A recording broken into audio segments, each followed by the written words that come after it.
Hello or namaste. Welcome to Atypical Dikkate, a conversation podcast. I'm your host Soumya, and in this podcast, I talk to fellow queer, neurodivergent, and disabled folks. Why? Because I want to. This podcast is not just a repository of stories and experiences, but it is also a journey to build solidarity, queer intimacy, and a community while highlighting neglected issues including sexual and reproductive health and rights. Today, I have Hamida with me. Hamida Saeed is a freelance journalist and the co-founder of Dignity in Difference, DID, a South Asia-focused non-profit addressing digital violence. At DID, they co-design research, advocacy, and training initiatives with minority groups at the intersection of technology, gender, and justice, focusing on narrative and cultural change. As a writer, they explore justice, power, autonomy, and identity through long-form articles, feminist analysis, and fiction, featured on platforms like The Third Eye and News Laundry.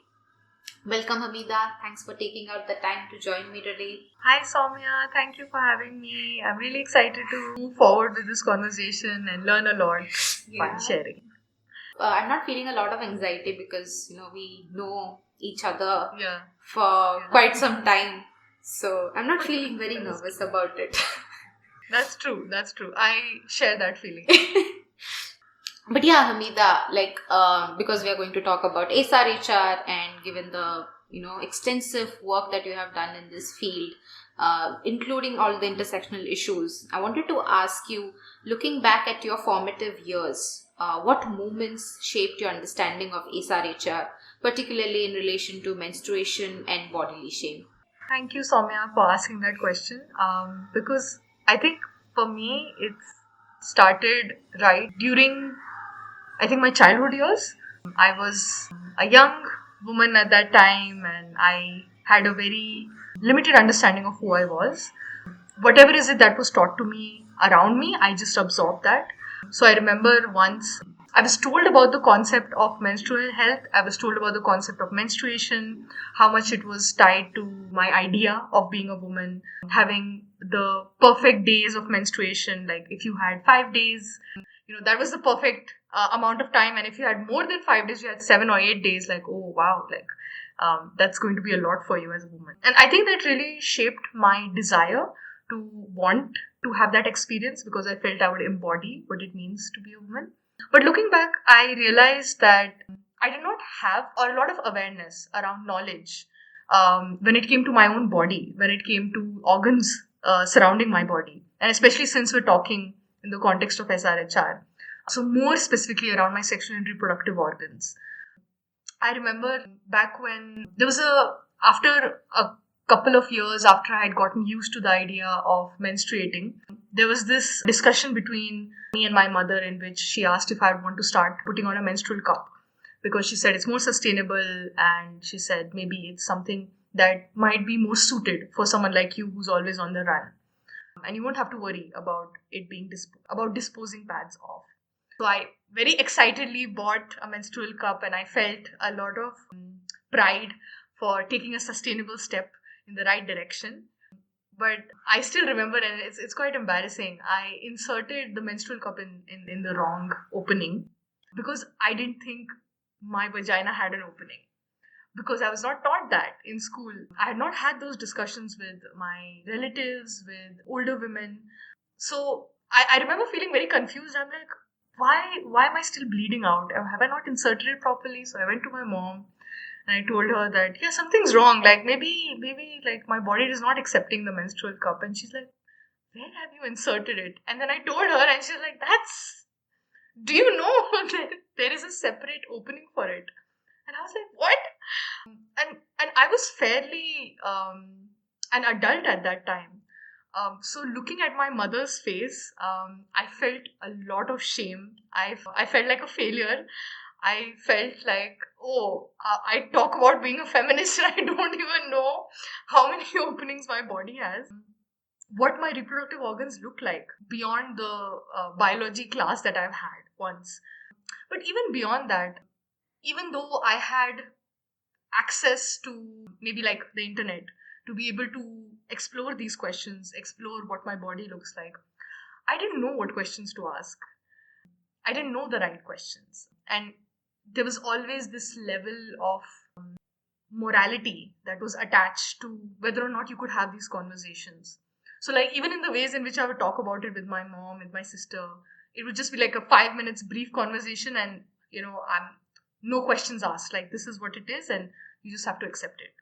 And I still think back into it because I realized how much of it was related to how comfortable I felt in front of my parents, in front of my family, even how comfortable I felt around my peers to share something like that. Another experience that I was just telling my friend a couple of days ago when we were discussing about our first experience of menstruation was it was back like when I was a teenager, and by that time there was this idea within my peers that, oh, if you've gotten periods, then you're a woman. So now you're the big woman, and we'll respect you more. And now you're going to be part of an exclusive clique in which all we do is talk about how bad periods are.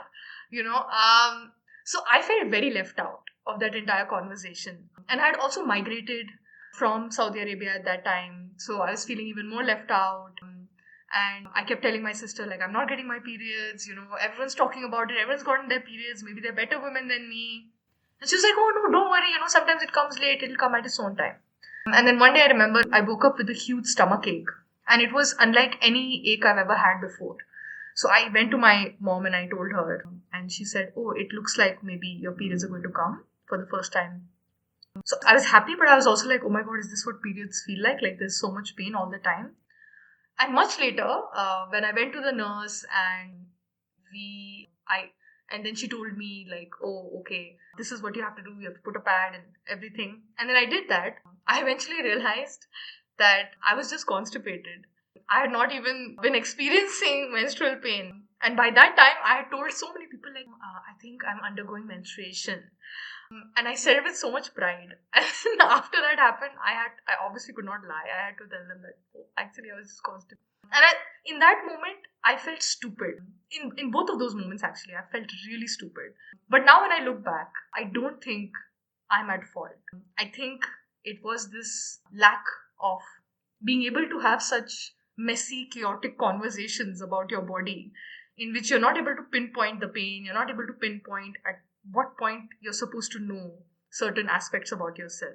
And this constant feeling of fear that every time you open your mouth and you speak about it, you're branded a bad woman, or you're branded as someone who is, too curious about these things.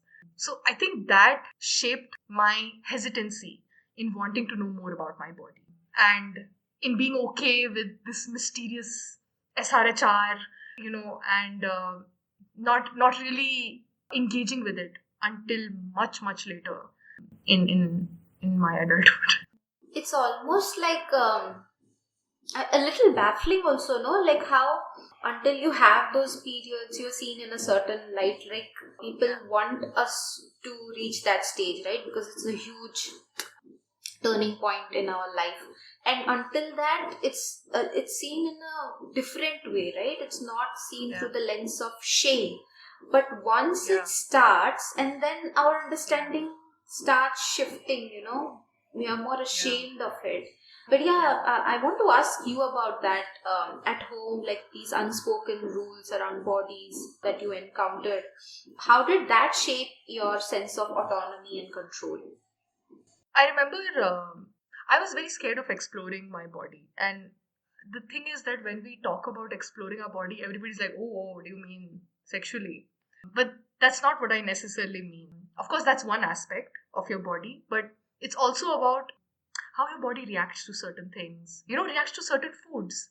What kind of environment does your body like? What kind of clothes does your body like? We like to think of the body as unspoken, as a thing that exists just for us, and it's not going to keep the score of a lot of experiences that we've had. It's not going to house a lot of the feelings we feel. So I remember every time I would just want to maybe see what my body looks like now that it's coming into adulthood. Even if I want to stand in front of the mirror, I felt like I was doing my family a great disservice. I felt like I was doing society a great disservice because I was harboring these strange thoughts. And it felt like I I had to narrow myself, narrow my idea of what I want my body to be like or how well I want to know my body because of this absence of having a relationship with the body in the first place. Have you ever had conversations in your school, in educational institutions about, oh, what's your relationship with your body? It's always a given that you, and that given is very, it's talked about, but it's talked about in a very subtle way. Like, oh, अच्छी लड़कियां ये नहीं करती हैं, you know? Why are you walking like that? It's strange, like, why do you need to walk like that? Almost everything is looked at through the intention of attention, or it's looked at through the intention of control and surveillance. So naturally you begin to shrink your body, and that's what I had done. I remember and I'm using periods here because I feel that it's such a formative experience, especially if you've been assigned female at birth and you menstruate. It defines so much of your relationship with your body, right? So I remember when that started happening, and I would have severe pain. I would be in school, and it was a co-ed school, and a lot of times, like, boys would come up to me, and then they would like irritate me. They would say something, and they'd be like, "Oh, why are you so bubbly and happy? What's up with you these days?" And one time, I just screamed at them, and I said, "I'm sick." Do you understand what I mean? Like, what it means for a woman to be sick at this point of time? And when I said that, I remember one boy looking very uncomfortably at me and being like, "What are you trying to say?" And then a girl came up to me and she took me outside and she's like, "We don't say these things to boys." And I was like, "But it's normal. Like, this is supposed to happen. This is what we were taught." And she was like, "Yeah, but you just don't say it in that way." And it was strange because what I was hearing from her is that, oh, you need to tone it down. But when I would have pain and I would tell my parents, especially my father, who was a physiotherapist, he would be like, "Oh, okay, that's normal. Why don't you take some medicine?" So it was this mismatch between, oh, so there are certain aspects of menstruation that are medical and that are acceptable, like, oh, okay, you have pain, so you get to do this, you get to do this, you get to rest. But then when I go out in society and I'm trying to express that pain and I'm trying to express how difficult it is for me, immediately everybody's like, "No, but you're supposed to accept the shame, the pain that comes with this. You're supposed to just smile painfully through throughout school." And this kept recurring. I would go to gynecologists, I would go to different doctors whenever I felt there was an issue, my period flow. And over there, at least for a teeny tiny moment, I'd be like, "Okay, it's normal to talk about pain, it's normal to talk about this." Although there were also aspects there where I did feel that I was being surveilled in a certain way. And like, for example, this idea that, oh, your menstruation will get better if you exercise or if you eat well, or, oh, you don't really look like the sort of person who takes care of their body. That's why this is happening to you. But it was still strange that when I came out of that space, immediately the idea of menstruation became one that was no longer acceptable in the ways that I wanted it to be acceptable. And I think that really shaped my understanding of when do I get to say, and at what point do I get to say that this is too much for me, I can't walk, I'm in pain. And at what point I get to say, I'm okay. I'm today is a difficult day, but I'm okay. It was very hard for me to come to terms with that fact. And even now, when sometimes I think that anger comes out in front of my family, so I'll say like, "Oh, I have severe menstrual cramps and I'm in so much pain." And then I'll give a very graphic narrative. I'll be like, "I'm bleeding and this is happening and this is happening." And then both of my parents will be like, "Okay." It feels like something is happening here. And then I'll see them becoming a little bit uncomfortable. But it'll be my way of saying that, "Oh, no, you should hear this. Because this is no longer acceptable for me to say outside. So you should hear it here." Sometimes they do hear it. Sometimes they do get uncomfortable. But I think that entire experience made me think about how much I've shrunk my body, how much I've made my body docile to the point where if I do feel pain, it's hard for me now to say it out loud, especially in front of my friends, my family. It's something that I have to constantly think, hesitate, and then share. Like, at least for me, I have tremendous amount of body image issues, and I think that started more and more when I became a woman, quote unquote, like, when you start menstruating. Like, so much of it shapes my understanding of my body, how I'm supposed to behave. And I think I didn't have that feeling of shame until, like, this was all like ingrained and inculcated in me. Because I was just a child, but then people started commenting, oh, you need to wear certain kinds of clothes. I started wearing more and more baggy clothes because you're not supposed to, no amount of attention should come to your body, because now that you're a woman, all this shame, denial of the pain, like you said, right?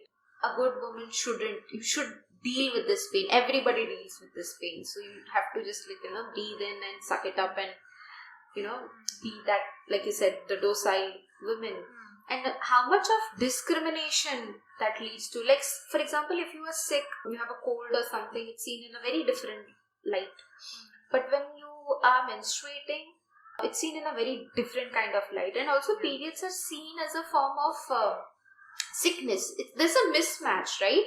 Like, on one hand, okay, it's an important exercise, or, like, bodily exercise, because that's how you procreate and everything. And then on the other side, it's seen as a form of sickness, and a lot of shame and discrimination is attached to it. And like, there have been cases regarding this, how people have said in the past, like, all male pilots are like, these crews are more safer, more efficient, because women pilots will have physical limitations which will influence their ability to perform. In the workplace also, how much of inequity that creates. And people say that, like, women don't have sufficient strength because of debilitating menstrual cycles, and pregnancy, childbirth, and all this kind of disrupts the woman's ability to perform duties. Like, how much of an inequitable space that creates. Would you like to comment on that? I really resonate with you, Soumya, because how do you maneuver around all these different ideas of what a perfect body should be, right? And usually the perfect body is an able body, right? It's usually a body that's so sorted in so many ways, and it doesn't need to worry about this pain, it doesn't need to worry about this chronic issue, it doesn't even need to worry about psychological issues that might crop up at some point in time. So it's able to keep up with all of these different changing perceptions of a perfect body, having the perfect idea of SRHR without even anyone explaining it to them. Somehow they should have just known this all along. And over time, I've started feeling that the idea has been so deeply ingrained within me that every time I've had periods and I haven't been able to work, I've started debilitating myself. I felt like, oh, I don't feel like I can be the perfect worker, the perfect body, and I can never attain this idea of what it means to have a body that's equal to others, or equal to, like you said, a man's, right? And while a lot of times there are people who are able bodied and they're able to keep up and they're able to make all of these negotiations, and they're also comfortable making these negotiations, they choose to make these negotiations, and that's okay. I feel like it invisibilizes a lot of the conversations around what it means to have experience as a disabled body, and what it means to have a relationship with your own disabled body, where there are things that you can't control, and your body is constantly wrestling with this idea That's taught to you everywhere. You see it online, you see it in the way that you talk to your friends, you see it in the way you dress, even in the workplace. There's this very slight smirk that someone will do when you'll be like, oh, I can't do this because this is beyond my capacity. And they'll be like, oh, you're just not that good of a worker. Right? So when all of this gets invisibilized, I feel there's less compassion in the system. There's less compassion among able bodies to understand what it means for a disabled body to maneuver these conversations. And then it goes even beyond menstrual health. Then it goes into pleasure. It goes into leisure. It goes into rest. And somewhere or the other, you find that there are always limitations. And especially if you're a disabled body and you want to have experiences just like an able bodied person would want, those are very expensive experiences, right? And most of the time, you need to have a community that's as understanding about your relationship with your body as you are. So you need to have a doctor that's respectful, that's appreciative, that's able to understand these nuances. Then you need to also have a community around you that's able to pick you up, support you during these moments. And you also need to have a space where nobody makes you feel ashamed of not knowing the messy, chaotic, idea of your body. Nobody shames you for not having these binaries in your head. And nobody shames you for breaking these binaries. I struggle with seeing those spaces. There are a lot of spaces where I do have that, how should I say this? I do have that space to share, and I'm very grateful and I'm very privileged to have that space. But there's always at the back of my mind, I'm like, but this is a luxury in this moment, right? There are so many people who don't have this luxury, and I do. And I get to then unravel all of these knots that are in my body and get to know myself. And then I get to be confident in myself. Yeah, and I also like this is a great segue because you report on these issues as well. So, like in your journalistic journey, reporting on bodily autonomy and survival, how have gender, power, and access shaped the way you have understood choice in care? So, I remember it was, I think, it was during COVID-19, and I was speaking to a friend, and we were discussing some of the experiences that different family members are having in relation to COVID. And she shared that in her family, 3 people were pregnant at the same time, and their deliveries were back to back. And I was surprised, not because I was like, oh, 3 deliveries at the same time, but it was more around like, okay, we are living in a state where it's very hard to get out of the house, and you are going to be part of an experience and a choice which is going to put a lot of harm in your way. And she was like, yeah, I know. And we're trying to navigate it because on one hand, we have to be mindful of the fact that, and at that time, COVID-19 vaccines hadn't come out yet. And there were reports that were coming out that pregnant women need to take care even more in this context and this climate. So she was saying that, I would have really wanted that all of her family members had home births, but that was not possible given that one of them had a complication in the early stages of pregnancy. So all the family members then came together and started this conversation around, okay, do we go outside? If we go outside, we're going to be monitored and observed. And while we can still bypass those monitoring and observing, the people doing the monitoring and observing don't necessarily have justice in their minds. So do we want to take that risk when my husband, with me, wants to go outside, reach a hospital, but my husband might get picked up, or my husband might just mysteriously disappear, and then I will be left alone with a child without a father. And it was this frustration that was happening between the couples, and eventually they made the choice. And I find it funny when we say choice, because it was a choice in a very limited space. it was a choice where essentially you have no choice. You have to make that decision for the sake of medical safety, for the sake of emergency, for the sake of having trained doctors around you. So they made that choice and they went. And two of them, I think, got delivered in a private clinic, but the third had to go to a government hospital because they got COVID. And usually, government hospitals, at least in the area where I live, struggle with basic facilities. So while they were going, they were also worrying about the fact that should they really be taking this risk for a system which is not really going to support them during the time of delivery, because they won't have enough staff, they won't have enough safe spaces, it won't be a healthy procedure. So essentially what happened is that they decided to then go ahead and they decided to go go ahead with the delivery. And while all of that was happening, the woman who was pregnant started undergoing psychological trauma. She started feeling that she had made a mistake for even being a pregnant woman. She felt that this was probably one of the greatest tests that she has ever been given in her life.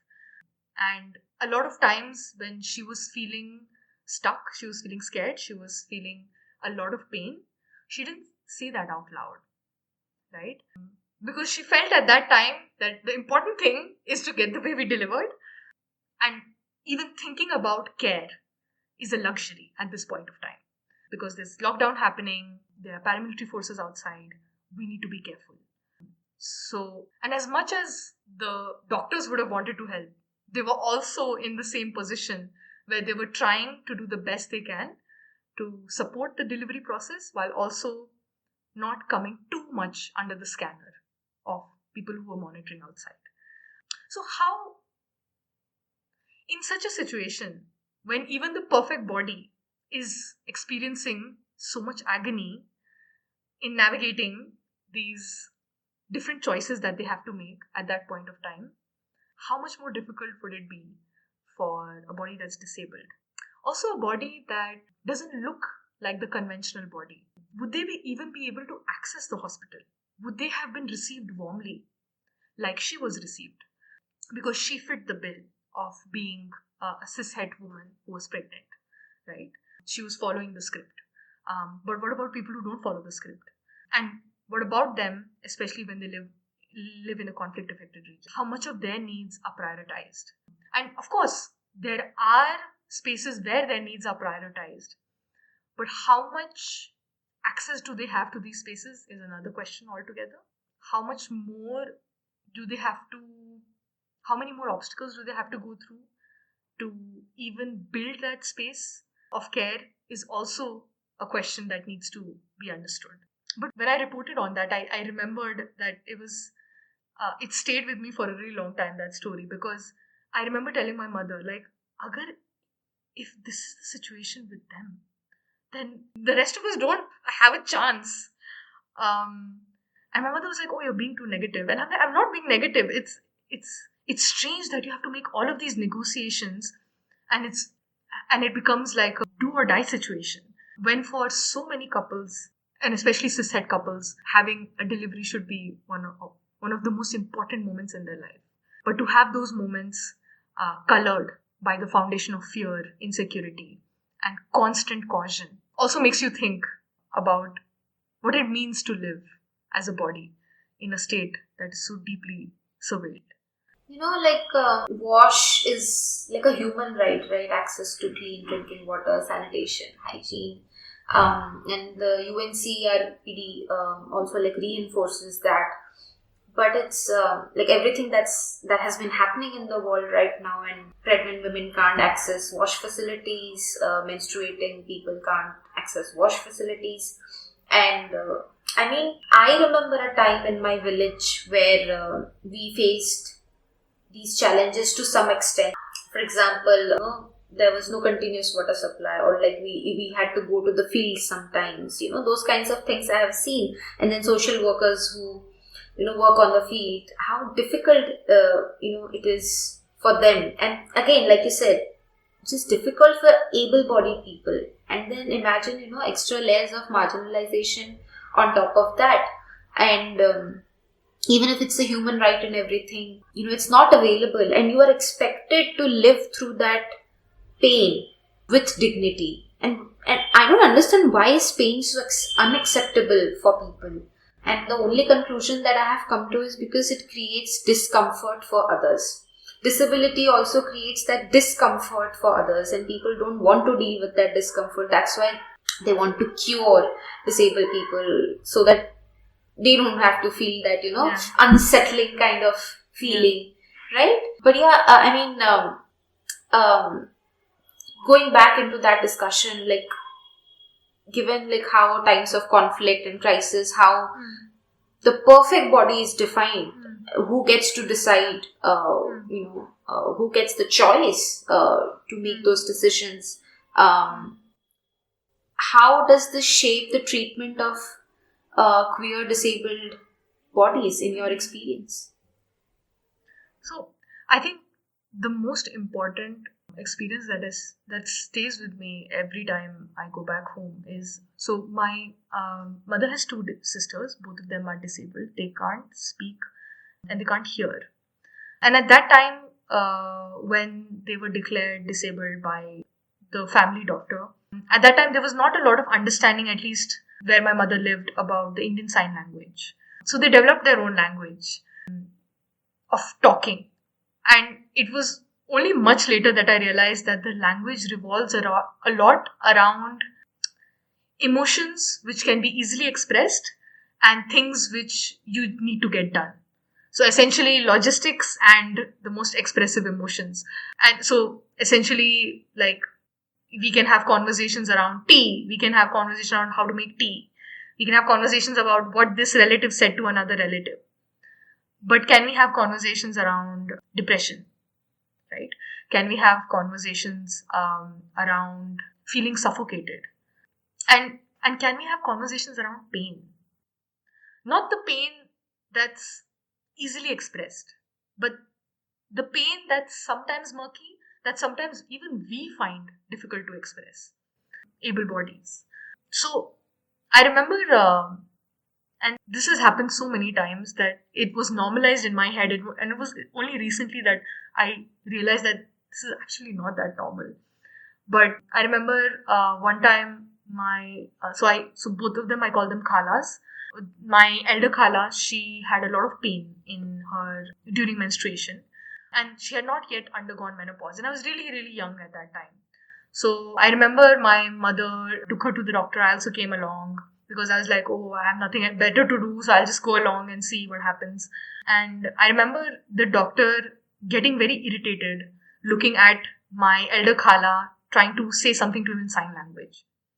And the best that she can do is that she can show pain on her face and in sign language say it's too much.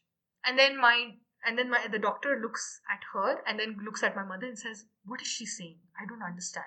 Can you please explain it to me? And then my mother, frustrated, because at that time she felt that there was a lot that she was taking care of in the house, and this was also something that she needed to handle all by herself. So she, in a fit of frustration, said, okay, she's going through this pain and this pain. Just give her something for it. Because I don't know how to talk to her about it.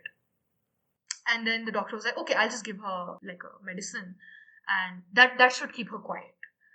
Just that phrase, that should keep her quiet, it's so interesting to me. And I remember for a week, my Khala kept coming to my mother's house and she kept saying, like, it's too much pain. It's not getting better.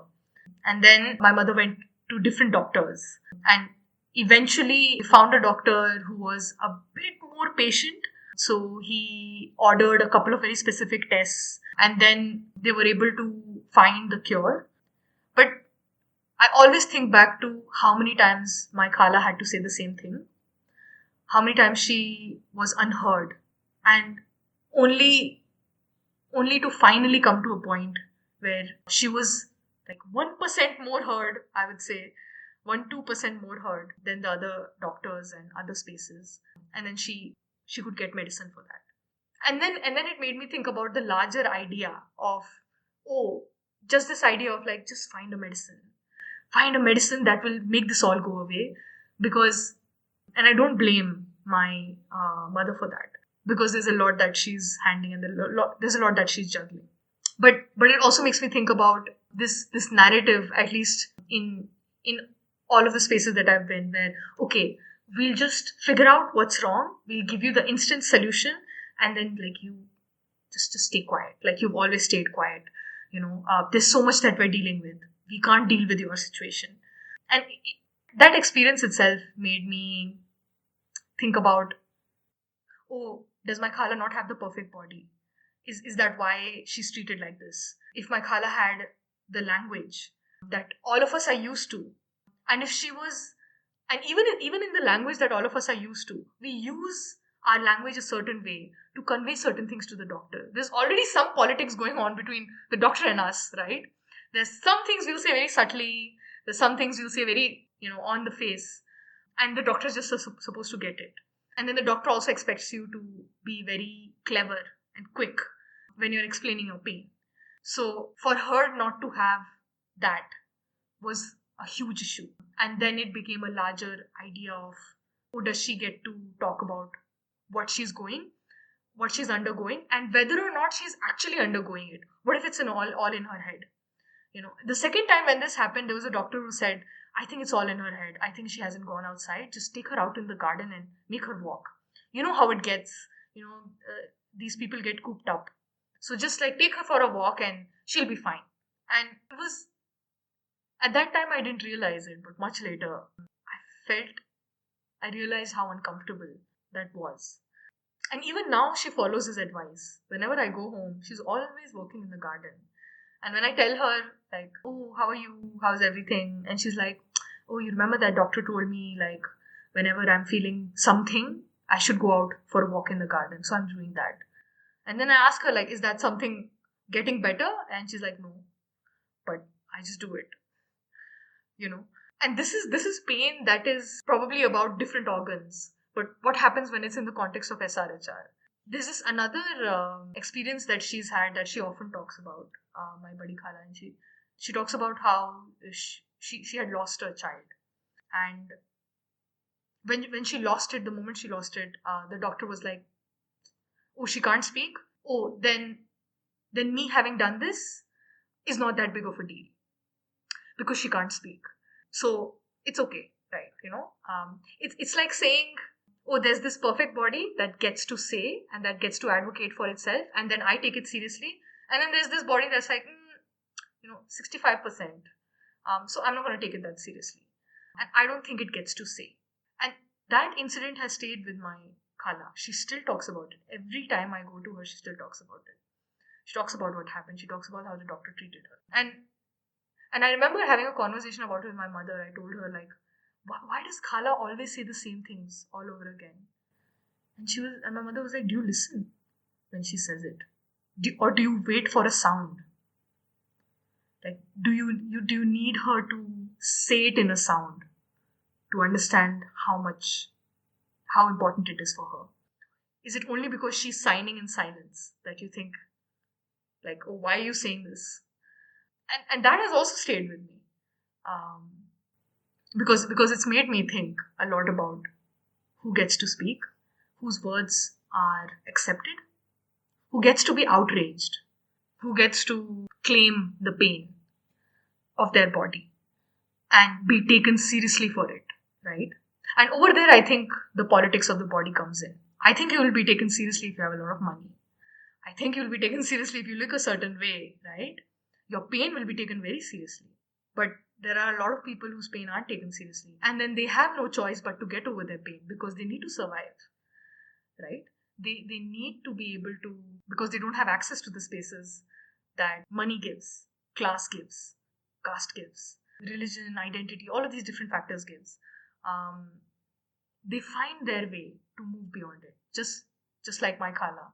Every day she's walking. This is her way of dealing with the pain inside her. That doesn't make it okay. That also doesn't make it seem like the doctor was right. He was not.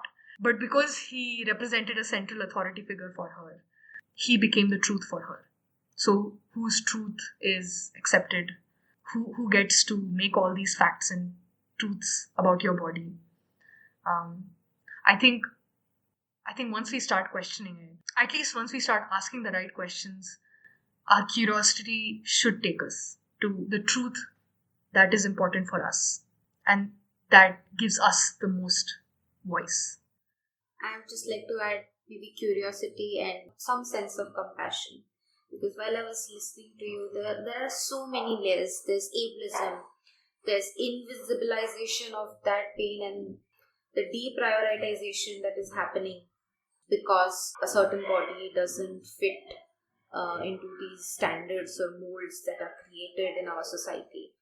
And there are so many hierarchies of oppression, right? Like oppression where you don't have the choice. Choice becomes like an illusion. You are just taking whatever is given to you. You don't really have a say. And these hierarchies become even more complex when that pain can't be seen, that disability can't be seen. Because when you can see the disability, you can understand it, right?